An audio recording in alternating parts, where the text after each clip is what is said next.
আপনি একটা গোলাপের পোস্টার ছেড়েছেন এবং এখানে অজস্র প্রশংসাসূচক অনেক কমেন্টস রয়েছে। সেখানে আপনাকে একজন বলেছে উম, এনে জুয়েল ভুঁইয়া সেরকম একটা লুক হয়েছে যেন এপার বাংলার পুষ্পা।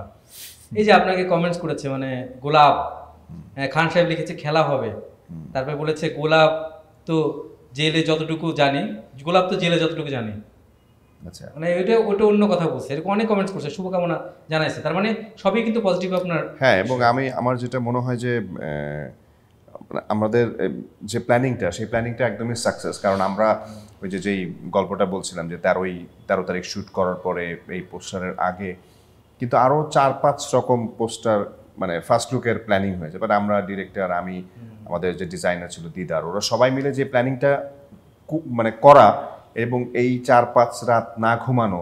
কারণ প্রবলেম ছিল আমাদের যে দিদার, ও একটা জব করে, সো জব করে ও রাতের বেলা কাজ করা শুরু করে।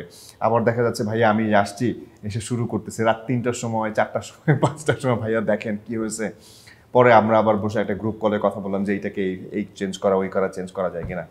সো এটার একটা মানে ম্যাসিভ একটা আমরা সময় দিয়েছি, এবং এইটারই আউটপুট বেসিক্যালি এটা। এবং আমার কাছে মনে হয় যে আমরা মানে আমাদের জায়গা থেকে আমরা 100% সাকসেসফুল।